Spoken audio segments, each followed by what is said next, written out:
හෙට දෙනවන ලොතරැයි අංක ටික මට අද කියන්න පුළුවන්. කෝටි 10ක් අන්දලා දෙනවාම තමයි. හිඟන්නෙක් වගේ දුප්පත් වෙලා ඉන්න එපා. මේ ටිකට් එක රුපියල් 40 නේ යන්නේ. ඒ ටිකට් එක කරා මාලකට එන්න දරුවෝ. මං අනිවාර්යෙන් මේක අන්දලා දෙනවා. කෝටි 10ක් අන්දලා දෙනවාම තමයි පුතේ. එන කෙනා තමයි මට කියන්න ඕනේ මට කෝටි 10ද, කෝටි 5ද, කෝටියද ඕනේ කියලා. එන කෙනා කිව්වොත් මට මේකෙන් කෝටි 10ක් දිනවලා දෙන්න කියලා දිනවලා දෙන්න පුළුවන්. අනිවාර්යෙන් මම දෙනවා දෙනවා පුතේ. ඉතින් එහෙනම් එන කෙනා කීයටවත් කියන්නේ නැහැ මට රුපියල් 10ක් දිනවලා දෙන්න මට රුපියල් 20ක් දිනවලා දෙන්න කියලා. එන හැමෝම කියයි කෝටි ගාණක් දිනවලා දෙන්න කියලා. එහෙම කරන්න පුළුවන්. ඉතින් පුතේ මට පුළුවන් ඉඳන් මම කියන්නේ. මම බැයි නම් කියන්නේ නෑනේ. ලොතරැයි මණ්ඩලේ මං අරන් ගිහින් උස්සලා තියාගත්තා. මට ටිකට් එක ගෙනත් දෙන්න එක්කනට මං අන්දලා දෙනවා. ඉතින් ඔය කෝටි ගාණ සම්පූර්ණ කෝටි ගාණ ඔබතුමී දිනා ගන්න ඕක. මට මෙච්චර සල්ලි මට කණ්ඩ නෙවෙයිනේ පුතේ. මම ලොතරැයි අරන් දෙන්නලා තියෙනවා. කෝටි ගණන් දෙන්නලා තියෙන හින්දානේ පුතේ මම මේ තවත් සමාජයට මං කතා කරලා කියන්නේ. එතකොට වගකීම ඔබතුමී ගන්නවා. මම බාර ගන්නවා. මේ ටිකට් එක දිනවන්න පුළුවන්. මේ ටිකට් එක මට දෙනවන්න පුළුවන්. දුප්පත් මිනිස්සෙක් හිඟන්නෙක් හරි ආවොත් මම අනිවාර්යයෙන්ම කෝටිපතියක් කරලා දෙනවා. කෝටිපතියක් කරලා දෙන දේ මට ඒ හැටි මහර ලොකු දෙයක් නෙවෙයි. ඒක කජ්ජක් නෙවෙයි. මේ කූට්ටමෙන් කරන ඕනම සෙල්ලමක් මම දිනවනවා. ඔයා බෝරු ගහන කෙනෙක් නම් ඔයා මාළකට එන්න මං අනිවාර්යෙන් කෝටිපතියක් කරනවා. මේ මෑතකදී ආව කොල්ල දෙන්නේ. සමනලා දෙන්නෙක් ඇවිල්ලා මට කරලා දෙන්න කිව්වා. මං ඉතින් ඒක කරලා දුන්නා පුතේ. හඳහන තියෙනවා, කපුරුක තියෙනවා, මහජන සම්පත තියෙනවා. ඕන ලොතරැයි පුතේ මට අඳලා දෙන්න පුළුවන්. කොලක්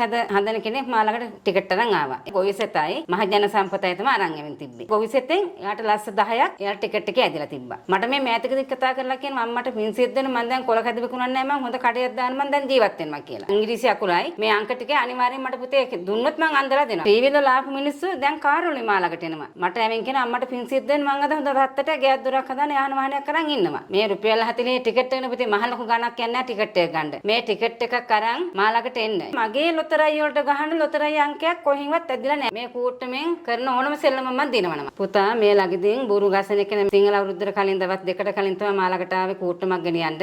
මම මගේ ගාව තිබ්බ කූට්ටම මම ජීවන් කරලා යාට දුන්නා. එයා ඒ කූට්ටමෙන් සෙල්ලම් කරලා මුළු මණ්ඩියේම ලස්ස 10 12ම ඒ ඔක්කොම මණ්ඩියේ තියෙන සල්ලි ටිකේ දරුවා අරන් ගිහින් තියෙන. ක්ලබ් වල ඉන්න අය ඉන්නවා, සුදු ගසන අය ඉන්නවා. ඒ හැමෝම පුතේ මාළකට මේ කූට්ටම අරන් යනවා. මේ කූට්ටම මම ජීවන් කරලා දෙනවා පුතේ. ඉතින් ජයග්‍රහණය කරනවා දරුවෝ. ඉතාලි, සයිප්‍රස්, කොරියාවේ ඒ වගේ රටවල් වලින් පුතේ අංක වගේක් දෙන්නේ. ඒගොල්ලෝ මැෂින් එකෙන් තමයි අංක 9 දීලා අංක ගන්න ඕනි. අංක 10 තියෙනවා, අංක 8 තියෙනවා, අංක 4 තියෙනවා. ඒ ටික මට ඒගොල්ලෝ ෆොටෝ ගහලා මගේ ළමට වෙනවා. නමයි ෆොටෝ එකයි ලක්ෂණය එක්ක. මම රටවල් වලටත් අනිවාර්යෙන් අඳලා දීලා තියෙනවා. ඉතාලියේ ජෝඩුවත් තමයි මට කතා කරලා ඒ අංක ටික ගත්තේ. මිලියන ගණනක් ඇදලා තියෙනවා. මේ තෙල අරන් ගිහින් බුදුපහන තියෙන තැනකින් හරි මුදල් පවසන ලාච්චුවකින් හරි මේ තෙල අරන් ගිහින් තියාගත්තොත් කවදාකවත් පුතේ කඩයක හෝ හිඟයක් වෙන්නේ නැහැ. ගලන් එන්න වගේ පුතේ මුදල් ලැබෙනවා. මේ තෙල්ල කරමික බලගත්තු තෙල් එකක්.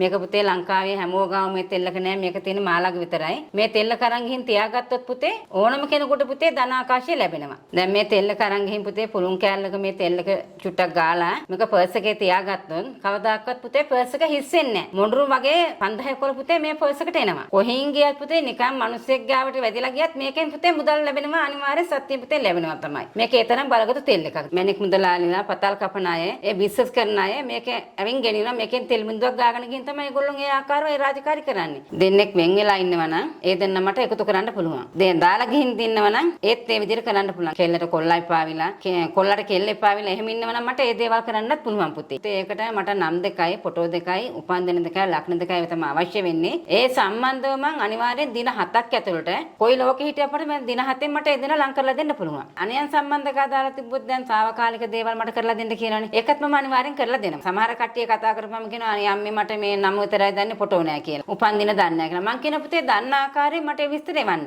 නම විතරක් තිබ්බත් පුතේ ඇති. ඒකට මං අනිවාර්යෙන් වසී කරලා සම්බන්ධකම් කඩලා තිබ්බොත් ඒක වෙන් කරලා දෙනවා නම් ඒක අයින් කරලා තාවකාලික දේවල් තියෙනවනේ දැන් මාසෙට දෙකට තුනට කරගන්න. මේ මෑතකදී මාළකට ආවා අවුරුදු 19 ගෑන් ළමයෙක් 57ක මිනිස්සෙක් ගන්න. කෙල්ලට 19යි. ඒ මිනිස්සයාට 59යි. හැබැයි හොඳ කෝටිපතියෙක්. ඉතින් මං ඒ දේ කරලා දුන්නා. කොඩි විනයක් කරලා තිබ්බොත් බන්ධනයක් කරලා තිබ්බොත් ඒ දේවල් අපි කොහොමද අයින් කරගන්නේ? එතකොට මම මොකද්ද පුතේ යන්ත්‍රයක් තියෙනවා. මාළගේ යන්ත්‍රය තමයි මේ තියෙන්නේ. ඒ දෙන්නට දෙන්න ගැලපෙන්නේ නැත්නම් මේ යන්ත්‍රෙන් පුතේ දෙන්නට දෙන්න ගලපන්න පුළුවන් මට. නම් දෙක මේකේ නම් දෙක ලියලා ඒ දෙන්නගේ වයසයි සීමාවයි ලියලා ලක්ෂණ ලිව්වා කියන්නේ මේකට අනිවාර්යෙන් පුතේ ඒ දෙන්න එකතු කරන්න පුළුවන්. ලක්ෂ්මී මෑණියෝ කියන මේ ලෝකෙටම පුතේ උතුම් කෙනෙක්. ඒ ලක්ෂ්මී මෑණියෝ ගාවට આવොත් කවදාකවත් පරිදින්නෙත් නෑ පුතේ. වැරදෙන්න මං කරලා දෙන්නෙත් නෑ.